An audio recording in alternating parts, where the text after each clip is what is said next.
بینندگان بسیار عزیز، میهمان بسیار عزیزی امروز در استودیوی تلویزیون یک هستن، آقای دکتر حمید عمرانی هستن. بنده به بهانه اینکه ایشون در خانه ادبیات سخنرانی داشتن در 31 مارس برابر 12 فروردین و ایشون به مسائلی اشاره کردن که در یک ویدیو من دیدم، خواستم که حتما ایشون دعوتان قبول کنن به استودیو بیان تا در این مورد صحبت کنم. سلام علیکم قربان، خوش سلام علیکم، خیلی ممنون از دعوت شما. من قبل از هر چیز فرارسیدن سال نو را به شما و هموطنان عزیزم در برلین تبریک میگم، براشون آرزوی سلامتی و بهروزی دارم.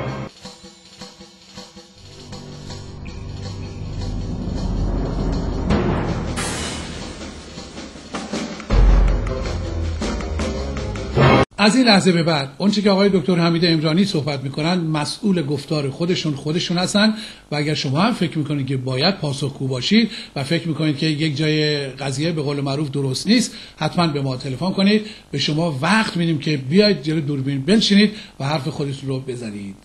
آقای دکتر عمرانی، شما در قسمتی از صحبت‌های خودتون اشاره کردید به جمهوری اسلامی دست به یک تهاجم فرهنگی زده برای اینکه ما را در این شهرها آزاد و راحت نگذارند. منظورتون چیه و چرا؟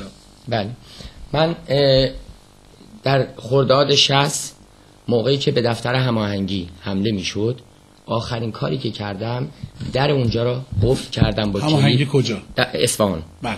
دفتر هماهنگی مردم با ریاست جمهوری در اصفهان. بله. آخرین کاری که کردم در اونجا رو قفل کردم تا اگر حزب اللهی میخواد وارد این ساختمون بشه از دیوار مثل دوز وارد بشه و نه از در اونجا. ولی در اون زمان خیلی ناراحت شدم، تجربه و توان کافی نداشتم یا در خودم احساس ناتوانی میکردم. الان چند سال، 28 سال از اون زمان گذشته است. کشورم رو ترک کردم، خانواده‌ام رو ترک کردم، همسایه هامو نمیبینم، اومدم در این شهر دارم زندگی میکنم. اینجا اگر قرار باشه تمام اون مسائل دوباره تکرار بشه برای من قابل پذیرش نیست. مسئول حرفای خودم هستم و پای اینام ایستادم. یعنی فکر کنید که این تهاجم فرمی است که یه مقدار اون قوانین و اون برنامه‌هایی که در ایران اجرا میشه اونها هم در اینجا پیاده بشن؟ بله، من نمیدونم شما نوار سعید امامی رو شنیدین یا نه. در اونجا اشاره میکنه که بعضی صحبت میکنن که غرب به ما تهاجم فرهنگی میکنه. شنیدیم. بله. و ما این که در تهاجمیم و ما هیچ ضعفی نداریم. این جمله الان سیاست فعلیه که اجرا داره میشه، سیاست فعلی وزارت امور خارجه است که داره اجرا میشه. بی دلیل نیستش که یک سری تحرکات، یک سری تحولاتی اینجا قابل مشاهده است. کسانی که در ایران زنها را به عنوان بدحجاب مورد آزار و اذیت قرار میدهند، الان در خارج از کشور به راحتی میتونن بپذیرن که با بی حجاب کار بکنن. کسانی که جوونا را موقعی که جشن چهارشنبه سوری برگزار میکنن مورد آزار و اذیت قرار میدن، الان در جشن نوروزی شرکت میکنن و مشکلی ندارن. این دو زبانی. آیا اسلام با نوروز همخونی داره یا نداره؟ اگر داره، چطور آقای مصباح یزدی، جنتی و خزعلی در اونجا این مسئله را نمیپذیرن و عزیزند؟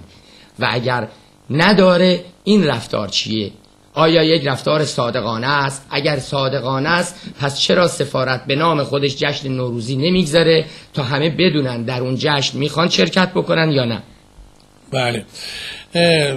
شما من فکر کنم که در مورد مسائل دیگه هم می‌خواستین صحبت کنید که قبل از اینکه بیام جلوی دوربین به من گفتید مسائلی رو. اگه فکر کنید که مسئله دیگه ای رو باید مطرح کنید بفرمایید. بله، من اولا قبل از که وارد مطلب بشم می‌خواستم یه توضیح بدم که این کاری که اینجا انجام میگیره برای اینه که غربی‌ها احساس بکنن انتخاباتی که در ایران بازنده شده سیستم و مردم شرکت نکردن اون درست نیستش و اینجا حتی در خارج از کشور، در برلین، در همون سالونی که کنفرانس برلین به اون افتضاح تموم شد، در همینجا در همون سالن میشه برای جمهوری اسلامی دست زد. این مسئله‌ایه که باید مورد توجه قرار بگیرید. مطالب بله. ببین، اولا من میخوام یه توضیح بدم. مردمی که اونجا شرکت کردن قبلش اطلاع نداشتن که همچین اتفاقی میفته. چی بوده؟ کنسرت بوده؟ بله، یه کنسرتی بوده مال پسر ایرج، آقای ایرج. بله، خواجه امیری. ایشون خیلی محبوبه و در ایران هم میخونه، جوانام دوستش دارن و اینجا حتی اگر من اینجا به استانبول نبودم و اینجا بودم به احتمال زیاد در این کنسرت شرکت میکردم. بله مسلمه. در اونجا در آخرین لحظات گفته میشه که سفیر میخوان ایشونو تشویق کنن و یه دسته گلی میدن. این کار به نفس کار بدی نیستش، خیلی هم خوبه، اما این کار باید در یک مجموعه‌ای بررسی کرد، جایی که تمام هنرمندان تحت فشار قرار میگیرن. این کار چه مفهومی داره؟ مفهوم این در اون سالن و به این صورت براتون توضیح بدم این مسئله است که در همون سالن مسئله کنفرانس برلین اتفاق افتاده. چند 10 سال پیش اگر اون مسائل پیش اومده، الان سفارت با این کار نشون میده که ما پیروز شدیم و ما در برلین این تونستیم یک همچین دستی را بگیریم. در کنار این قضیه آقای ولایتی پور محمدی، کسانی که در دادگاه میکنوس مورد اتهام بودند و حتی محکوم شدند، به اینجا سفر کردند و با سفرشون نشون دادن که دادگاه در سیاست تأثیر نمیگذاره و ما همونیم که هستیم توان داریم. البته این توان ظاهری.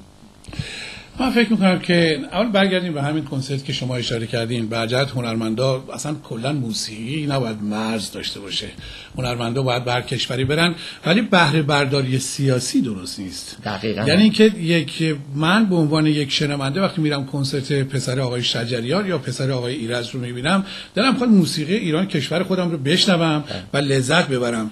من هرگز به این فکر نیستم که سرود کشورمو کسی اونجا اجرا کنه یا مثلا بیان که کاری انجام بدن که یه مقدار تبلیغات حزبی، گروهی، دسته‌ای، رژیمی چیزی باشه. اینی که من فکر می‌کنم که شنیدم یه مقدار دلگیری‌هایی که در شهر بود، نظر من نیست، میتونید پاسخ بدین، بیاید اینجا پاسخ بدید، ولی نظر بعضی از بینندگان بود. بفرمایید. مثلا من یه نمونه دیگه بگم. سرود ملی در ایران حرام بود. در زمان جنگ موقعی که آقای سلامتیان سرود ملی رو در اخبار پخش کرد، مورد آزار و اذیت قرار گرفت. ملی ها در ایران به عنوان کافر تلقی میشن، برای آنها حرامه، ولی برای سفارت جمهوری اسلامی اخیراً حلال شده و در یک جلسه ای که برای ایجاد یک نهاد مدنی بوده این سرود پخش شده. این دو رفتار باید به ما توضیح بدن چطور برای دیگران که ملی هستن حرامه، برای عوامل جمهوری اسلامی حلال. مسئله چیه؟ بله خیلی خوب. فکر کنم که یه مقدارم از وقت تعیین شده گذشتیم، فرصت دیگه نداریم برای این ادامه صحبت. تشکر میکنم از اینکه امروز در این استودیو بودید. شما موافق هستین که بینندگانی که برجت چه موافق چه مخالف صحبتایی که شده آماده پاسخگویی هستن با ما تماس بگیرن و در یه روز انشاءالله در یک جای بزرگتر بتونیم بگیم که تلویزیون یک وارد مسائل سیاسی به اون صورت نمیشه، به اون صورت در گیومه، ولی ما دلمون هم نمیخواد که مسائل رو پخش نکنیم. یعنی اگه صحبتی هست حتما باید پخش بشه. خیلی ممنون. من یه چیز فقط بگم، حتی سکوت یک عمل سیاسیه. موقعی که حقوق افرادی تضییع میشه، موقعی که مورد آزار و اذیت قرار میگیرن، اگر کسی سکوت بکنه عمل سیاسی انجام داده. اینجور تصور نکنیم که فقط گفتگو عمل سیاسی.